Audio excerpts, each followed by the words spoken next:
Not everyone should be a real estate investor, but for many families, it is the single most reliable path to generational wealth. So, how do you know if it's the right fit for you? Hey friends, welcome to the Brandy podcast. I'm your host, Brandy, and in this podcast, we're going to talk through all things real estate, wealth building, and investing. And what I really want you to do is reach your financial freedom and live your life worth living. All right, today we're going to talk about 3 topics: how real estate creates leverage, cash flow versus equity growth, and how everyone thinks real estate is passive income, but it's not at first.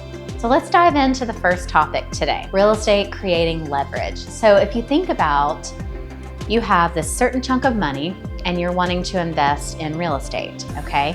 And let's compare it to maybe like you have the same amount of money and you're going to invest in stocks. So if you take your $300,000, or let's go smaller. Let's think smaller, because I know a lot of you are maybe just starting a real estate investing journey, and let's be a little bit more realistic. So let's take $50,000, okay?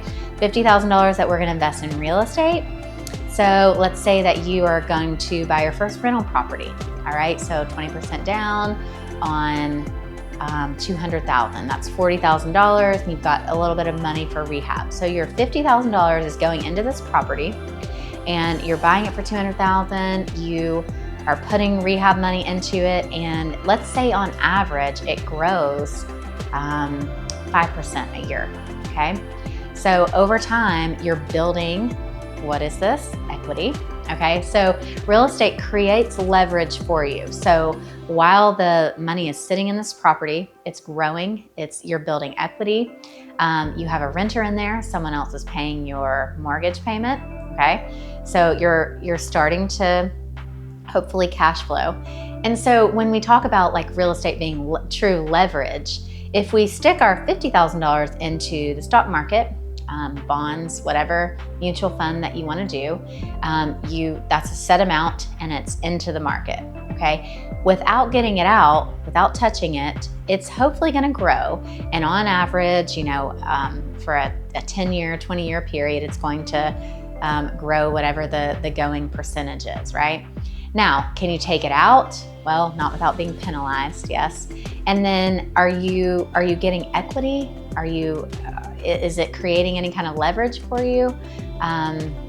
No. So, but if you are wanting like a safe bet, you may just want it in a low risk stock, and you know that in 20 years, you're going to take that money out. But the benefit of real estate investing is it's movable. I say liquid. Now it is an asset it's money in an asset that you have to sell to get out, right? But it's something that's going to help create, if you know this is a long-term plan, and in 20 years, this thing's paid off and it's still creating, at that point, passive income, you can pass that rental home down to your kids, right?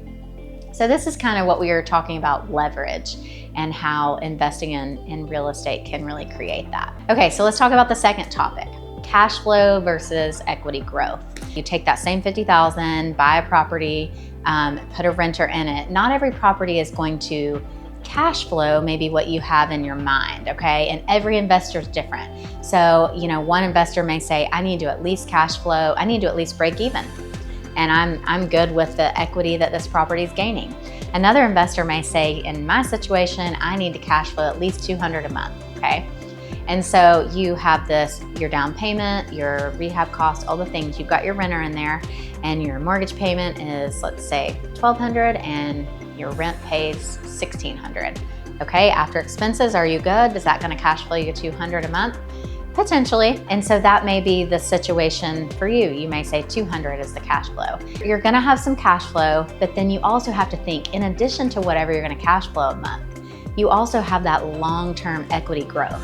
So if you're planning to keep the property 5 years, 10 years, 20 years, whatever the case is, you also, on top of your monthly cash flow number, you're going to have that long-term equity growth. You don't have monthly income when you're putting it into the stocks.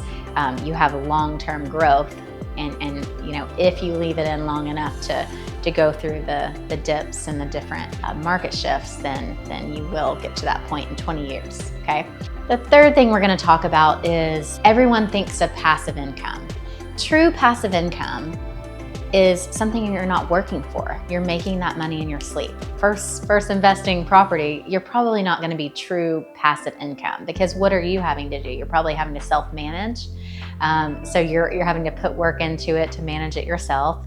Now, let's say down the road you acquire 3 to 5 more properties. At that point, it makes sense for you to hire a property management company. You're paying them 10, 15, 20%, depending on who you're using and what they're doing for you. Now you're truly, a property management company is handling the properties, and you're truly sitting back having passive income, because it's not taking you any effort to make that income, right? But a lot of people think, right off the bat, as soon as I start real estate investing, I'm gonna have mailbox money. Not exactly, but it will get there. And so you just have to have that plan in place and be willing to be real with yourself. Like, how much work and time and effort are you willing to put in until you get to the point where you can afford property management to truly get that passive income. Our call to action this week is going to be, write down your family's 3 goals.